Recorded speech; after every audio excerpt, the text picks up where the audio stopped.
What is going on, everybody? It is Frank the Tank, and welcome to week number 4 of League. So, no time to waste here. We're just going to dive right into it, and we're going to start this thing off, of course, with showing you what I brought to this week of League. So, I decided to make some small changes here. For this week of League, I decided to give the Hustle Wrap a rest after all the amount of hard work that I have put it through. I felt like it needed a break, and also I felt like I could use this week of League to test out more stuff to see what would work and what wouldn't work. And here is what I brought. So first things first, my spare ball, the Overseas Black Belmo spare ball I brought for this week of League. Further up, the Pitch Black Urethane ball I brought, and then of course there is this ball which you are about to see me throw right now.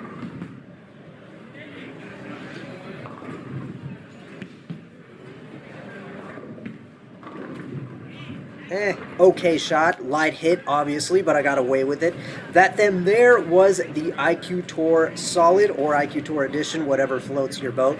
I decided to bring it back after putting that one away for like 2 weeks, I think. I don't know. I think the last time I used it was the first week of League.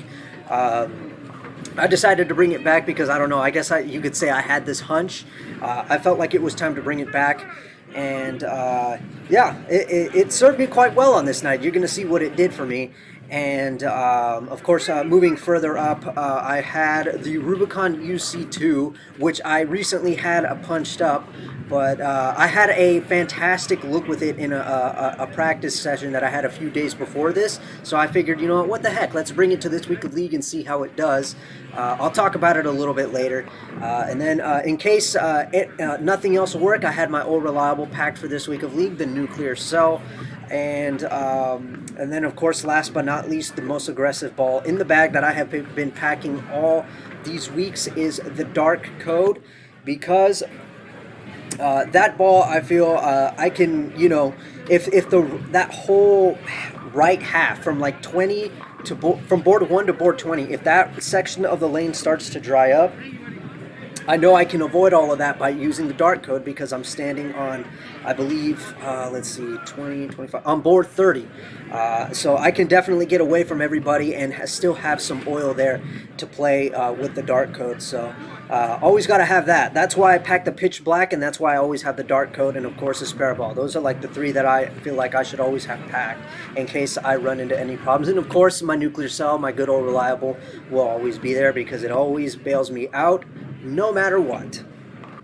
So this team that we went up against for this week of League, they were actually a lot more proper than, I guess we could say proper, a lot better. I don't want to say a lot better. That just makes it sound like I'm talking kind of badly of the other team. I just want to say they're definitely a proper team. That's what I want to say. All of them pretty good. They were all playing a specific line. And well, actually, here we go with my second shot. Bad sticking there.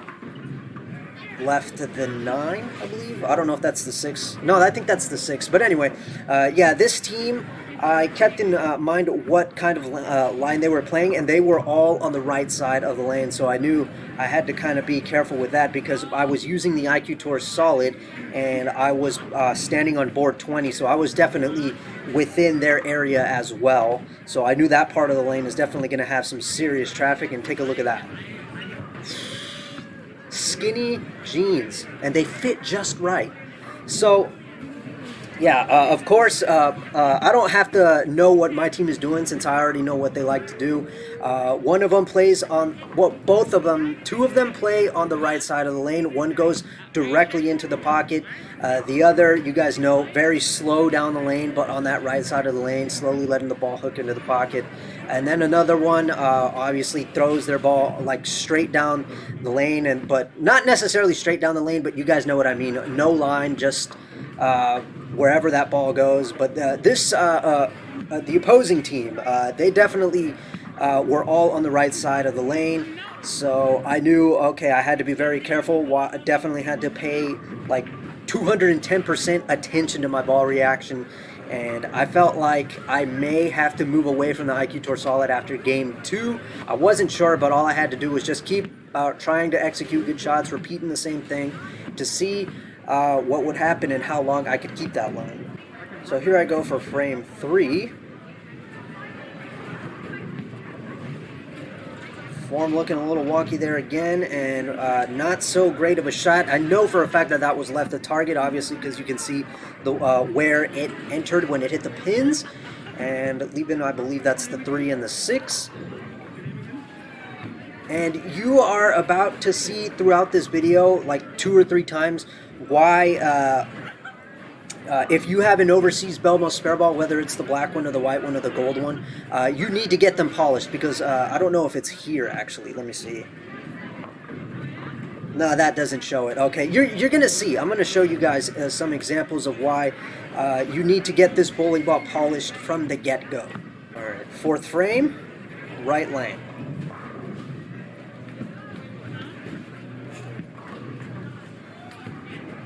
Stood up on my form there, but it didn't matter because I threw a pretty good shot. And my mental game was pretty good on this one. It was like I want to say pretty leveled. I mean, I wasn't feeling too nervous here compared to last week or any of the other weeks, any of the other previous weeks. I actually felt pretty mellowed out. I wasn't worried about anything. I wasn't stressing. Oh, and I want to give a shout out to someone in the comment section. I believe they go by the name Ace. He recommended the, what do you call those things? Grip sacks? Because I mentioned that I had an issue with the sweaty hands, and I decided to give the whole grip sack thing a try, and those things actually really work, because if there's one thing that both he and I agree with, is that those rosin bags that people use, those I don't like those things, because one thing that he mentioned was that it makes it makes your hands feel like all tacky and stuff. Believe me, I have tested that stuff. Like I remember I was practicing with someone and they told me, try this stuff out, see how it feels, and it really I can agree with Ace here that he says that it makes the hands feel tacky, and I hate that. So I tried out the rosin bags, and man, that stuff dries the hands instantly. It's crazy. Like, my hands feel super grippy, and I actually like it. I mean, I could still kind of feel the sweat underneath, if that makes any sense. But, you know, when I have the ball in my hands, doesn't, you know, I don't feel like it's going to slip off my hand. It doesn't slip off my hand at the release. It feels great. So thank you to Ace for that. Appreciate you bringing up the thought of trying to use the grip sacks. Work like a charm. And I didn't think I'd ever be that kind of guy that had to use one of those. I always thought that maybe just using the fan that's on the ball return to dry the hands would be enough, but it really isn't. So appreciate that, my man. All right, frame 5. Working on a double here, if I'm not mistaken. Better form, fantastic, perfect. Frame 6, trying to triple it out. Felt falling off of my form, and the 7 didn't fall. Not gonna lie here, I was a little worried because I have been slipping on my 7s lately. I don't know what's up with me, but I guess maybe I haven't been practicing it enough. But I got it, so I wasn't really. After that, I was kind of a little relieved. But I was just hoping that I wouldn't have to, you know, deal with another 7-pin, even though they're technically easier to pick up compared to the 10s.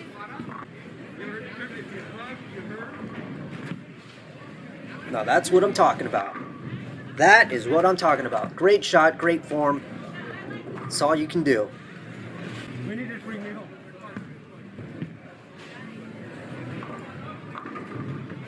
Form was pretty good there. I just kind of got out of the way of it. I've been developing this kind of habit of immediately getting out of like my form like that. Like, watch. Let me show you actually. Let's get back to that. See? Good finish, right? But then immediately I step out of it because I keep getting this idea that I'm in the way and I want you guys to be able to see the shot. So, yeah. I probably should quit doing that because, you know, technically you can still see the shot even if I am in the way. I mean, let's see. Let's see it one more time. Yeah, you guys could still technically kind of see down lane right here, so maybe I should probably stop doing that.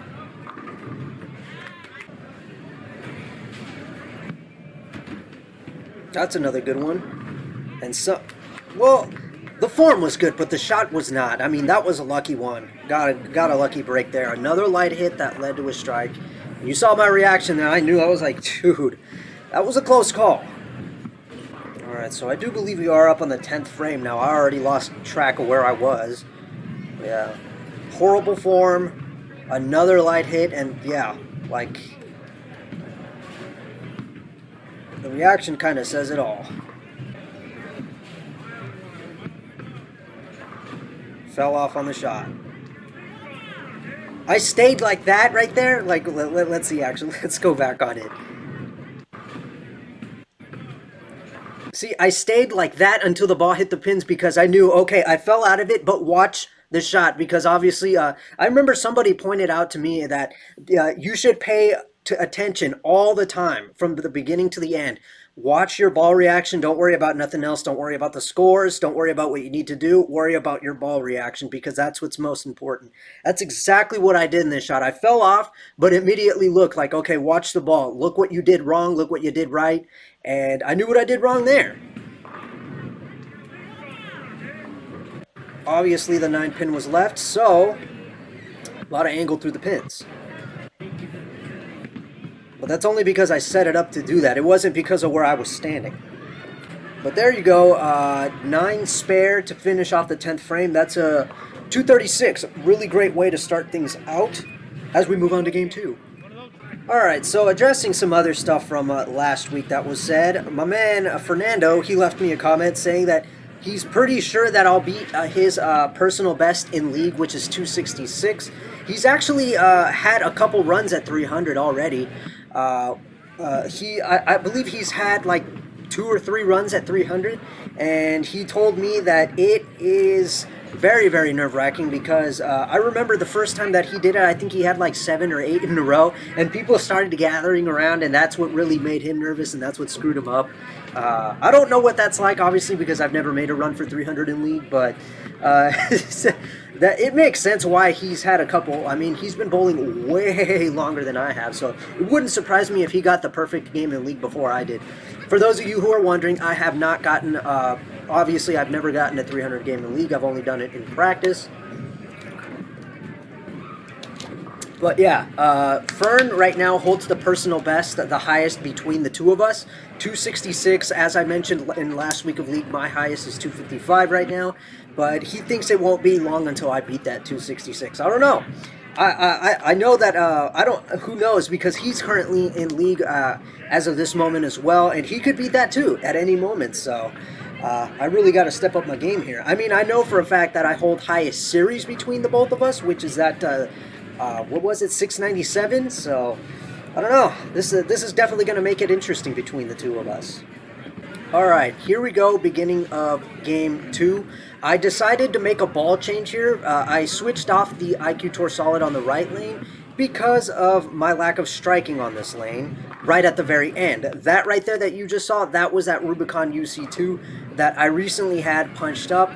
I had it drilled 85 by 4 1/4 by 50 because after seeing the way it shapes down lane, when it reads the lane, I felt like that layout would be perfect for this ball, and as you can see there, it was. And I actually have not had a lot of games with this ball. I've actually only played like 2 games with the ball in practice, but I had a really good look with it, and I thought, you know, screw it, let's take this thing to league. I mean, I love the look that it was giving me, and this may sound a little odd, but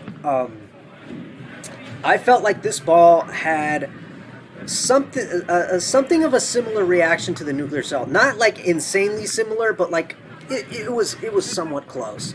And I've always wondered what it would be like if I put that 85 by 4 1/4 by 50 layout on a nuclear cell, but not wanting to waste the nuclear cell just for that, I decided, you know what, let's punch up this UC2 because it's got something close to it. I mean, the way it shapes down lane, when it reads the lane, it's somewhat close. I mean, the length is different.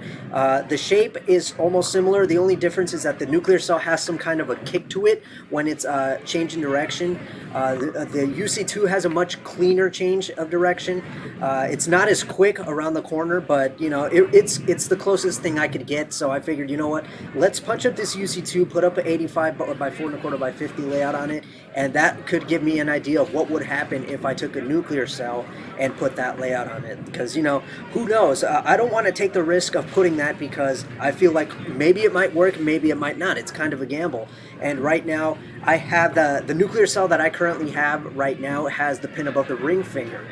And it is working so good just like that. So I'm thinking, like, once this nuclear cell bites the dust, I'll probably just punch up the nuclear cell, putting the pin above the ring finger again, instead of putting my #1 go-to layout on it. So yeah, I decided we'll just try this UC2 and see what happens. And on the right lane, it seemed to be doing quite good, but then some issues came up later in the game, which you guys are going to see.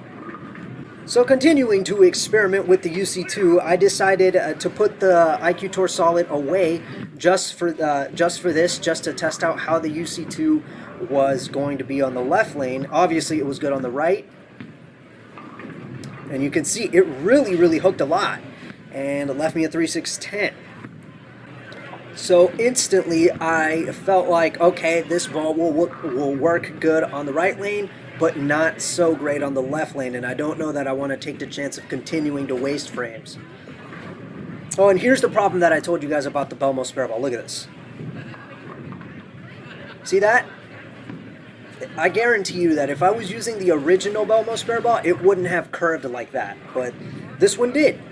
So if you guys are going to use a Belmo spare ball as your spare ball, the overseas ones in particular, make sure you get them polished up, because those things, I don't know why, out of the box, it's like they have some surface on it and it makes it curve like that. I don't know why that happens, but yeah, I recommend getting them polished so that way they don't do that. It makes picking up spares a little more difficult, especially the 10s, the 3-6-10s, so on and so forth.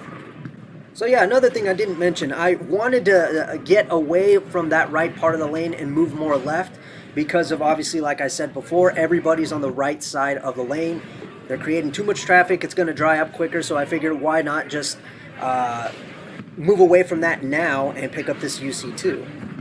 So not 100% sure about what I saw on this lane, I decided to throw this ball again, and as you can see, I was like, okay, this might work. Okay, we're going to keep the UC2 on the right lane, but we're going to try something different on the left lane. Okay, so after that shot with the UC2 on the left lane, that left me the 3-6-10, I thought maybe it's not a good idea to pick up anything else other than the IQ Tour, because I was afraid of seeing that happen again, seeing it shape too much. So I decided to go back to the IQ Tour Edition, but this time, and by the way, on game 1, I was standing on board 20 with the IQ Tour. I decided, okay, we're going to move half a board, only half. So we're going to be on, I believe, 20 and a half, and we're going to see what happens. And this is exactly what happened.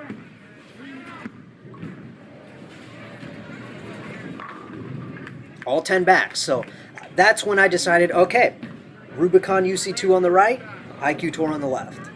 But then this happened.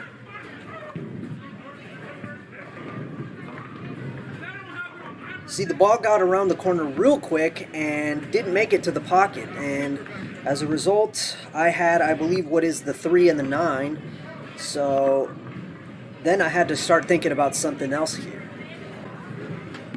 Oh, and take a look right there, right on the edge of the gutter. And I thought I was going to lose it, but luckily it came back. So I guess that's the only good thing I can say about the overseas Belmo spare ball, is that it does that. I feel like maybe with the original Belmo spare ball, that wouldn't have come back, and I probably would have only clipped the 3 and left the 9.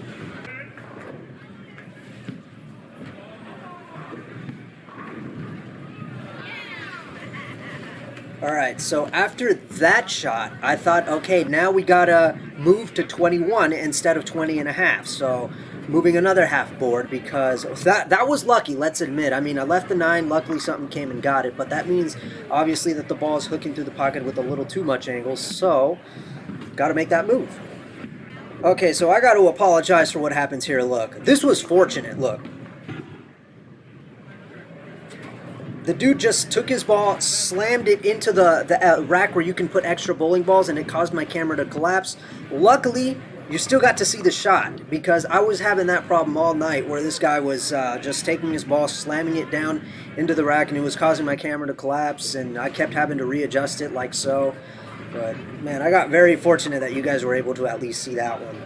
Not that it mattered, because I left a really bad split. And need I mention, I made another ball change. Instead of the UC2, I picked up the nuclear cell because of what happened. I wasn't 100% sure, though, if it was the right move, because I kept asking myself, did I make a bad shot? Did I get it to the right too early? Is the friction increasing and the ball red early? I didn't know, but I didn't want to take any chances, so I just picked up my old reliable because I knew it would make it further down and it wouldn't hook as hard as the UC2. So, unfortunately, with that one, I can tell you that I did make a bad shot, and that's what led to the split. So I knew, okay, I think I can work with this. So I decided to stick with the nuclear cell on the right lane instead of the UC2. So here we go with the IQ Tour, again, making the move from 20.5 to 21, and we're going to see how that works. Kind of a little slow on that shot, but it works. So I knew now, okay, moving to board 21 on the left lane with the IQ Tour. All right, back on the right, picking up the nuclear cell. After making that bad shot. And from that, I had my confirmation. I thought, okay, we have our game plan. All right, so I believe we're on the 10th frame here at this point.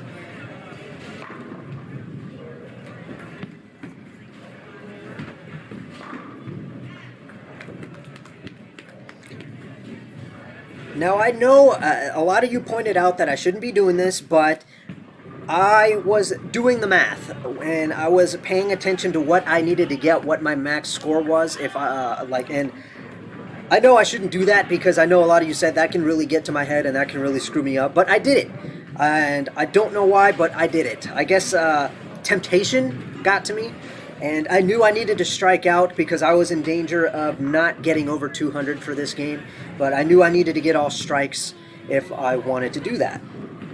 So I'm 1 for 1 now, but I wasn't too worried about it. I only did the math because I knew what I needed to do on this lane.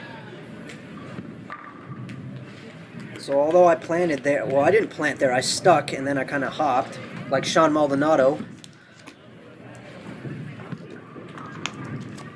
I was 2 for 2, but yeah, I had a clear picture. I knew what to do, so I wasn't too worried. How about 3 for 3 for 5 in a row? Max 210. Of course, and I absolutely knew it. And that's how we close off, saving my own skin by getting a 210.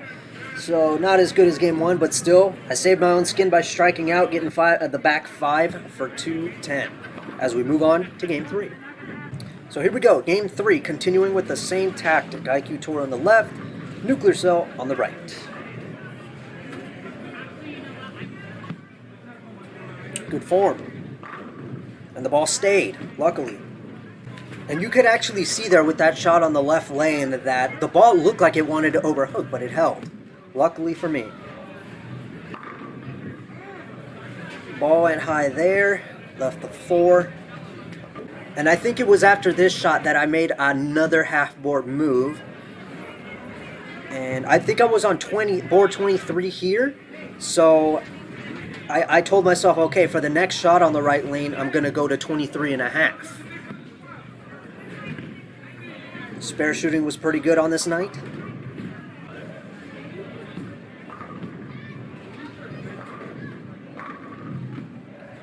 All 10 back, no problemo.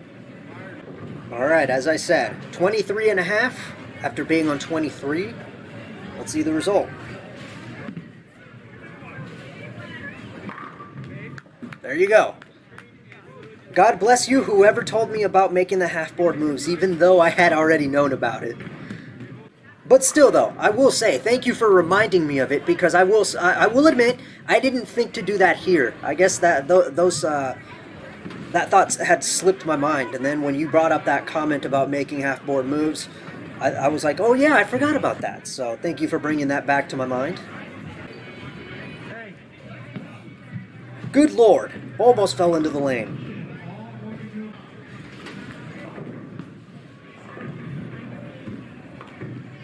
Jesus, the friction on these lanes was ridiculous. I mean, that's spare ball. Why is it grabbing at the friction like it is? Take a look.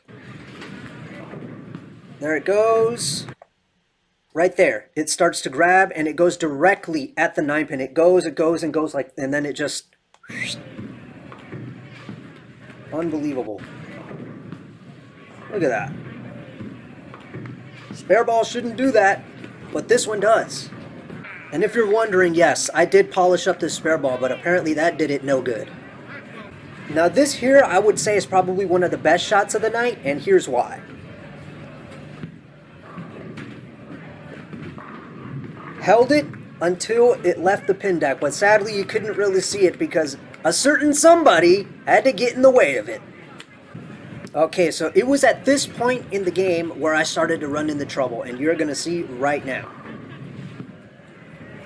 Lane dried up a little, and look at that. That started happening, so I knew from that now I was going to have to start either making a ball change on this left lane or stick with the IQ Tour but keep moving left. The problem was I had no idea how much left I needed to move.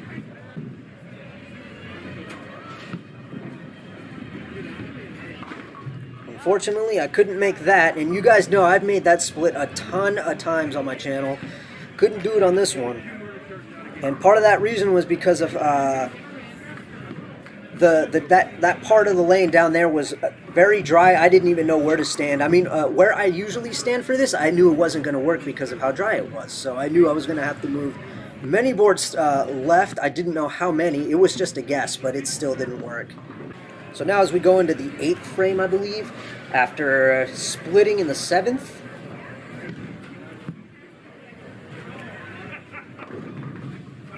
that one was obviously my fault. I did that stupid thing that I usually do here and there, where I just let the ball completely fall off my hand and I put nothing on it. You could see it went down and it kind of just like quit. It's like I put like forward roll on it. But here we go with my second 7-pin to deal with on this night.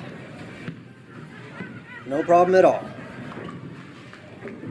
Okay guys, so here we go on the left lane again, and remember what I said about me running into trouble on this left lane? Well, take a look. You see that? Let's look at that again. Let's take a look. Right there. The ball started to read a little earlier than usual. That meant that the lane was now starting to dry up, and all those times that I was striking with this ball on the left lane, I was standing on 20.5, I believe. For this shot, because of what happened in the previous shot on this lane, I made the move to 21, and that still happened. So I thought, man, I'm really going to have to make a move now. But, you know, I'm actually kind of glad that it was over. I mean, this was, I believe, I don't even know. I think this is the 9th frame. So it didn't matter anymore. It was done.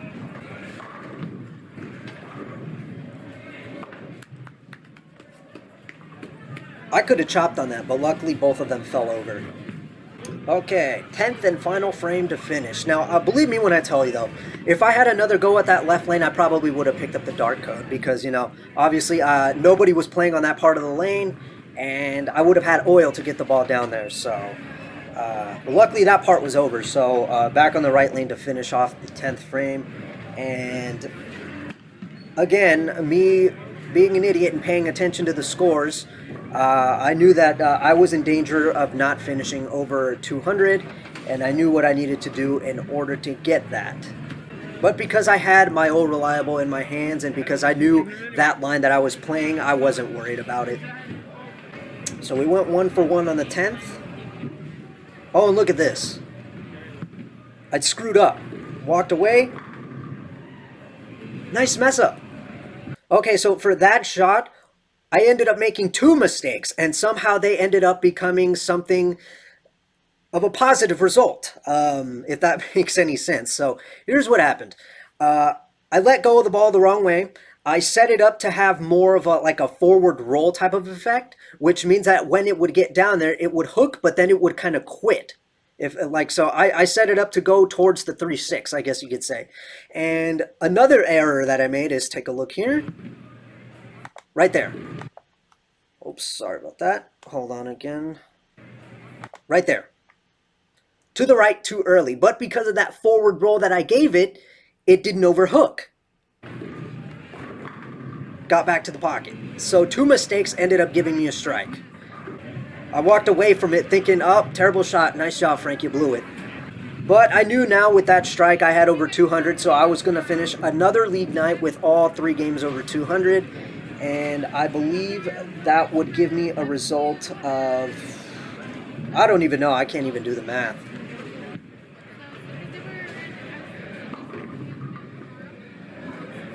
But there you go. I do believe that's a 203 that I finished with. So at the end of this night, I finish off with a 649 series. Pretty good, not bad, I would say. But for my skill level, probably should have been better. But I did what I needed to do. According to the paper, it said I needed like a 642 or a 645 to raise my average up +1, and I did that, 649. So mission accomplished with that. Uh, with that 649, that brings my pin total to 2548 after 12 games.